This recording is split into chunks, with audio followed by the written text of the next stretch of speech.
చూస్ country delight, live better. ఇప్పుడే country delight app ని download చేసుకోండి.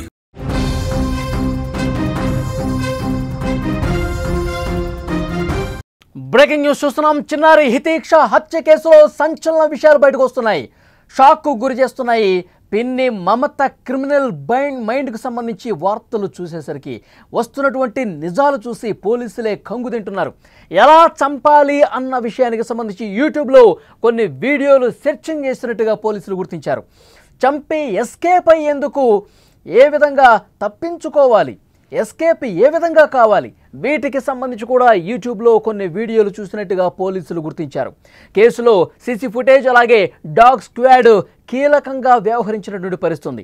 జగిత్యాల జిల్లా కోర్టులోని 5 ఏళ్ల చిన్నారి హితీక్ష హత్య కేసు బయటకు వస్తున్న కొద్దీ ఒక్కొక్క నిజం బయటకు వస్తోంది. హితీక్ష చంపినటువంటి పిన్ని మమత క్రిమినల్ ప్లాన్ చూసి పోలీసులు ఒక్కసారిగా అవాక్కయ్యారు. ఇంత దారుణంగా మమత ఇంత దారుణంగా ఆలోచన చేసిందా? మమత ఈ విధంగా ఫోన్లో వీడియోలు చూసిందా? ఫోన్లో చాలా దారుణమైనటువంటి క్రిమినల్ బ్యాక్డ్రాప్ ఉన్నటువంటి స్టోరీలు చూసిందా? ఇవి చూసి ఇంత దారుణంగా ప్రవర్తించిందా? అన్నీ కూడా పోలీసుల విచారణలో బయటకు వస్తున్నాయి. హితీక్ష తల్లి మీద కోపం, డబ్బులు పోయాయనే బాధ, ఇంట్లో పెత్తనం లేదనే అసూయ, ఇవన్నీ కూడా ఆమెను హితీక్ష చంపేందుకు ప్రేరేపించాయి. ఎప్పటి నుంచో చిన్నారిని చంపాలని మమత ప్లాన్ చేస్తోంది.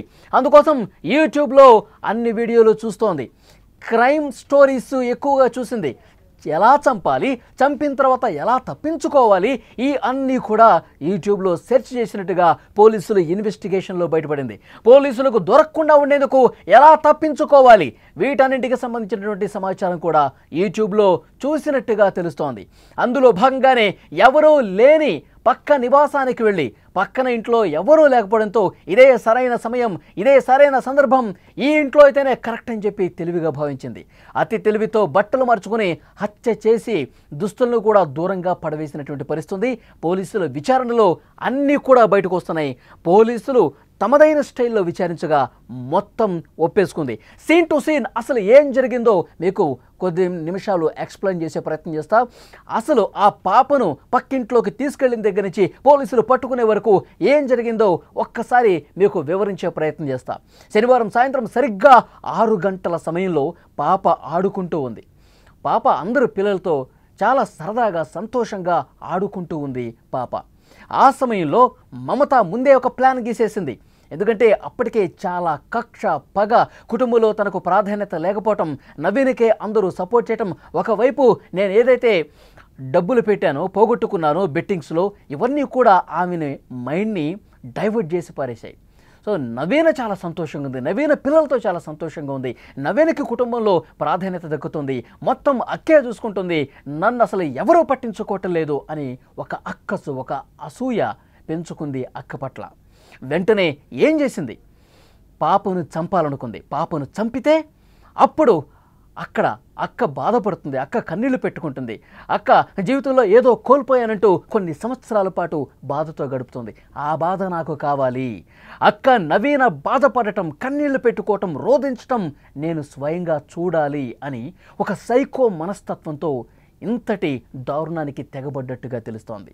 ఏం చేసింది? పాప ఆడుకుంటున్న సమయంలో అప్పటికే ముందు ప్లాన్ అనుకుంది. ఒక కత్తి, ఒక కట్టరు కవర్లో పెట్టుకుంది. కవర్లో పెట్టుకొని ఆ పాపను తీసుకెళ్ళింది, పక్క ఇంట్లోకి తీసుకెళ్ళింది. అప్పటికే ఆ ఇంట్లో ఎవరూ లేరని నిర్ధారించుకుంది. కొన్ని రోజుల పాటు వాళ్ళు రారని చెప్పి నిర్ధారించుకుంది. ఆ నిర్మానుషమైనటువంటి ప్రదేశం, మనుషులు ఎవరూ లేని ఆ ఇంటికి ఆ పాపను తీసుకెళ్ళింది. పాపం ఆ పాపకేం తెలుసు? అభం శుభం తెలియనటువంటి ఒక అమాయకురాలు, 5 సంవత్సరాల చిన్న పాప. పిన్ని ఎక్కడికో తీసుకెళ్తుంది, పక్కింట్లో ఏదన్నా పనుందేమో, తోడుగా నన్ను తీసుకెళ్తుందేమో అని భావించింది ఆ అమాయకపు పాప హితీక్ష. పిన్నితో పాటు చాలా ప్రేమగా వెళ్ళిపోయింది. పిన్ని పిన్ని అనుకుంటూ వెంట నడిచింది, ఆ ఇంట్లోకి వెళ్ళింది. వెళ్ళిన తర్వాత తన మనసులో ముందే ఊహించుకున్నటువంటి ఆ క్రైమ్ స్టోరీ యూట్యూబ్ చూసి కొన్ని వీడియోలు, అప్పటికే కొన్ని క్రైమ్కి సంబంధించినటువంటి నేరపూరిత కథనాలు, స్టోరీలన్నీ చూసి మైండ్లో పెట్టుకుంది. కత్తితో అయితేనే ఒక్క దెబ్బతో పొడిచి చంపేయొచ్చు అని భావించింది. బాత్రూంలోకి తీసుకెళ్ళిపోయింది. ఆ ఇంట్లోని బాత్రూంలోకి తీసుకెళ్ళి ఒక మూలన కూర్చోపెట్టి గొంతు మీద చెయ్యి వేసి గొంతు పిసికి తర్వాత నోరు పట్టుకొని నోరు కూడా మూసేసి తీసుకొచ్చినటువంటి ఆ కట్టరు కత్తితో గొంతు మీద పొడిచి గొంతుతో కోసి చంపి చాలా దారుణంగా చంపినటువంటి పరిస్థితి ఉంది. ఎక్కడ వాళ్ళు చిన్న సౌండ్ కూడా రాకుండా ఉండేందుకు మూతి మీద చేయి గట్టిగా పట్టుకొని అభం శుభం తెలియని ఆ పాపను చాలా అంటే చాలా దారుణంగా చంపేసిన పరిస్థితి ఉంది. మమత కూడా 2 అమ్మాయిలు ఉన్నారు, 2 పిల్లలు ఉన్నారు. కనీసం తన పాప గుర్తుకు రాలేదా? తనకు కూడా చిన్న పిల్లలు 2 అమ్మాయిలు ఉన్నారు కదా, చిన్న పాపలు ఉన్నారు కదా. పాపం నవీన కూతుర్ని నేను చంపటం కరెక్టేనా? నవీన కూతుర్ని ఈ విధంగా అత్యంత దారుణంగా కత్తి తీసుకొని మెడ మీద కోసి చంపటం కరెక్టేనా? నాకు కూడా ఆడపిల్లలు ఉన్నారు కదా, నాకు కూడా చిన్నపిల్లలు ఉన్నారు కదా, నవీన కూతురు నా కూతురు లాంటిదే కదా అని ఎందుకు అనుకోలేదు? ఆ అమాయకపు పాపను చాలా దారుణంగా చంపేసింది. రక్తపు మడుగులో అదే బాత్రూంలో పడిపోయి ఉంది. వెంటనే ఆ కట్టర్, ఆ కత్తి తను వెంట తెచ్చుకున్నటువంటి కవర్లోనే పెట్టుకుని బయటకు వచ్చింది. బయటకు వచ్చి సాయంత్రం 7 గంటల సమయం అవుతుంది. ఎందుకంటే 6 గంటల నుంచి 6 గంటల 30 నిమిషాల వరకు ఇది మొత్తం ప్లాన్ రచించుకొని 6:30కి పైకి తీసుకువెళ్ళింది, ఆ ఇంట్లోకి తీసుకెళ్ళింది. ఆ తర్వాత అరగంటలోనే పని పూర్తి చేసి మళ్ళీ అదే కవర్లో ఆ కత్తి, ఆ కట్టర్ పట్టుకుని బయటకు వచ్చింది. ఏమీ తెలియనట్టు మళ్ళీ ఇంట్లోకి వెళ్ళిపోయింది. ఇంట్లోకి వెళ్ళిపోయి దుస్తులు మార్చుకుంది. అప్పటి వరకు ఈ ఘాతుకానికి పాల్పడ్డ తర్వాత, ఇంత దారుణంగా చంపిన తర్వాత బట్టల మీద రక్తపు మరకలు పడ్డాయి. మళ్ళీ ఎవరైనా గమనిస్తారేమో, ఎవరైనా చూస్తారేమో అని చెప్పి వెంటనే ఆ బట్టలు మార్చేసుకుంది. ఆ రక్తపు మరకలు ఉన్నటువంటి దుస్తులను కూడా ఆ కవర్లో కుక్కేసి బయటకు వచ్చింది. బయటకు వచ్చి నేరుగా మెయిన్ రోడ్డు మీదకి వెళ్ళి అక్కడ షేర్ ఆటో ఎక్కింది. 1 కిలోమీటర్ దూరం షేర్ ఆటోలో ప్రయాణించి అక్కడ దిగింది. జేఎస్ గార్డెన్ ఫంక్షన్ హాల్ ఉంది. ఆ ఫంక్షన్ హాల్కి సమీపంలో నిర్మానుష్య ప్రదేశం ఉంది. అక్కడ ఎవరు కూడా మనుషులు లేరు, అటువైపు రాకపోకలు ఎవరు సాగించలేదు, నిర్మానుష్యంగా ప్రదేశం ఉంది, చీకటిగా ఉంది, ఇక్కడ నన్ను ఎవరు చూడరు అని భావించి నేరుగా కొద్ది దూరం అక్కడ నడుచుకుంటూ పోయి ఫంక్షన్ హాల్ బ్యాక్ సైడ్ ఆ కవర్ని పడేసింది. అందులో కత్తి, కటర్, రక్తపు మరకలతో ఉన్నటువంటి తను ధరించిన దుస్తులు అన్నీ కూడా అక్కడ పడేసి నన్ను ఎవరు చూడలేదు, నేను ఇంకా ఎవరికి దొరకను అంటే ఇది కూడా ఎట్లా ప్లాన్ వేసుకుంది? ఎందుకంటే క్రైమ్ స్టోరీస్ చూసింది యూట్యూబ్లో ప్రతిదీ ఎట్లా మర్డర్ చేయాలి దగ్గర నుంచి ఏ విధంగా ఎస్కేప్ కావాలి, ఎలా ఆధారాలు దొరకకుండా తప్పించుకోవాలి, ఇవన్నీ కూడా వీడియోలు చూసి ఇంత క్రిమినల్ బ్రెయిన్తో ఆధారాలు దొరకకుండా ఉండేందుకు వాటిని దూరంగా పడేసింది. మళ్ళీ ఏమీ తెలియనట్టు ఇంటికి వచ్చింది. అప్పటికే వెతకటం ప్రారంభించారు. హితేక్ష కనిపించట్లేదని చెప్పి నానమ్మ అడుగుతూ ఉంది, వెతుకుతూ ఉంది. రోడ్డు మీదకి వచ్చింది, చూస్తుంది హితేక్ష కనిపించట్లేదు. సాయంత్రం 7:30 దాటిపోయింది. ఎందుకంటే పాప చీకటి పడిన తర్వాత ప్రతిరోజు కూడా ఇంటికి వచ్చేస్తుంది, ఇంటి లోపలికి వచ్చేస్తుంది, ఇంట్లో ఆడుకుంటుంది. కానీ ఇంత చీకటి పడ్డా హితేక్ష ఎందుకు కనిపించట్లేదని చెప్పి అడుగుతోంది. అప్పుడే పని మీద దూరంగా వెళ్ళినటువంటి నవీన ఒక పని మీద ఆమె దూరంగా వెళ్ళింది, కరీంనగర్కో ఎక్కడికో వెళ్ళిందని చెప్పి సమాచారం. ఆ తర్వాత పని ముగించుకొని సాయంత్రం 7 గంటలకు కూడా వచ్చింది. మమత కూడా నవీన ఇంట్లో లేని సమయంలోనే ఇది మనకి సమయం సందర్భం అని భావించి పాపను చంపింది. నవీన్ కూడా సరిగ్గా 7 గంటల తర్వాత వచ్చింది. చెల్లె హితేక్ష కనిపించట్లేదని చెప్పి మమతనే అడుగుతోంది నవీన. అదే చూస్తున్నానక్క, నాకు కనిపించట్లేదు, నేను వెతుకుతున్నాను, పిల్లలతో ఎక్కడైనా ఆడుకుంటుందేమో, ఏమైనా దూరంగా మన కాలనీ చివరిన ఏమైనా ఆడుకుంటుందేమో, పదా చూద్దామని చెప్పి ఏమీ తెలియని అమాయకురాల్లాగా నటించింది. నటన మొదలుపెట్టేసింది, జీవిస్తోంది. నటించటం అనకూడదు, అంత దారుణంగా ఆమె నటించడం మొదలుపెట్టింది. మొత్తం ఊరు మొత్తం తిరుగుతున్నారు. నవీన, మమత, ఇంకా కుటుంబ సభ్యులు అందరూ కూడా హితేక్ష అని చెప్పి తిరుగుతూ ఉన్నారు. మొహరం సందర్భం కాబట్టి పీర్ల పండగ దగ్గర ఏమైనా ఉందా, పిల్లలందరూ గుమిగూడి చూస్తూ ఉంటారు కదా, అక్కడ ఏమైనా ఉందా హితేక్ష, అక్కడ ఏమైనా ఆడుకుంటూ చూస్తుందా అని అక్కడ కూడా వెళ్ళి చూశారు, కనిపించలేదు. కుటుంబ సభ్యులకు ఫోన్ చేశారు. ఆ ఊళ్ళో ఎవరైతే ఫ్రెండ్స్ ఉంటారో వాళ్ళు కూడా ఫోన్లు చేసి కనుక్కున్నారు, ఎక్కడా కనిపించలేదు. వెంటనే పోలీసు కంప్లైంట్ ఇచ్చారు. పోలీసులు కేసు నమోదు చేసుకుని ఇంటికి వచ్చారు. ఇంటికి వచ్చి పూర్తిగా పరిస్థితి చూశారు, వెతకటం మొదలుపెట్టారు. అన్నీ గాలిస్తుంటే పక్కింట్లో బాత్రూంలో పడి ఉన్నటువంటి విషయాన్ని డాగ్ స్క్వాడ్ గుర్తించింది. ఎందుకంటే ఘటనా స్థలం నుంచి పోలీసులు తను తెచ్చుకున్నటువంటి డాగ్ స్క్వాడ్ని అక్కడ సెర్చింగ్ కోసం పంపితే ఎక్కడైతే ఘటన జరిగిందో ఆ ప్లేస్ నుంచి నేరుగా ఆ డాగ్ ఎక్కడ ఆగలేదు, డైరెక్ట్గా మమత, నవీన ఉంటున్నటువంటి ఇంట్లోనే ఆగిపోయింది. ఆ ఇంటి దగ్గరకు వచ్చి ఆగిపోయింది. అంటే రక్తపు వాసనను ఆ డాగ్ పసిగట్టింది, తప్పించుకోలేకపోయింది. పోలీసులకు అనుమానం వచ్చింది. ఎక్కడైతే ఘటనా స్థలం నుంచి ఆ డాగ్ అట్లాగే ఎక్కడ ఆకుండా నడుచుకుంటూ వచ్చి మమత ఇంటి దగ్గరే ఆగిపోయేసరికి పోలీసులు అనుమానం వచ్చింది. కుటుంబ సభ్యులే ఈ ఘాతుకానికి పాల్పడి ఉంటారని చెప్పి ప్రాథమికంగా అనుమానం వ్యక్తం చేశారు. వెంటనే సీసీ ఫుటేజ్ పరిశీలించారు. సీసీ ఫుటేజ్లో చాలా స్పష్టంగా ఉంది, పాప తప్పిపోయినప్పుడు, పాప కనిపించకుండా పోయినప్పుడు 6 గంటల 30 నిమిషాల సమయంలో, తర్వాత 6 గంటల 30 నుంచి 7 గంటల సమయం, ఈ అరగంట వ్యవధిలో 6 సార్లు మమత ఇంటి నుంచి బయటికి రావటం, లోపలికి వెళ్ళటం, బయటికి రావటం, లోపలికి వెళ్ళటం చూసింది. పోలీసులు చూశారు. అనుమానం బలపడింది. కుక్క ఇంటి దగ్గరకు వచ్చి ఆగిపోవటం, ఇంట్లో ఉన్నటువంటి మమత ఆ సమయంలో, సాయంత్రం సమయంలో 6 సార్లు లోపలికి బయటికి రావటం, ఆ తర్వాత డ్రెస్ మార్చుకుని ఒకసారి బయటికి రావటం, ఇవన్నీ గమనించినటువంటి పోలీసులు మమత మీద అనుమానం వ్యక్తం చేశారు. పిన్నే చంపే ఉంటుందని చెప్పి వాళ్ళ అనుమానం బలపడింది. వెంటనే ఆమెని అదుపులోకి తీసుకొని తమదైన స్టైల్లో క్వశ్చన్ చేశారు. 4 తగిలించారు. ముందుగా ఒక గంట సేపు ఏం సమాధానం చెప్పలేదు, గంట సేపు ఏం మాట్లాడలేదు. అంతకుముందు ఎంతగా నటించింది. నవీనితో పాటు కూర్చొని బోరును విలపిస్తోంది, తలగొట్టుకుంటోంది. హితిక్ష, నిన్ను ఎవరు చంపారు? హితిక్ష, మమ్మల్ని దూరంగా వెళ్ళిపోయావు ఎందుకు?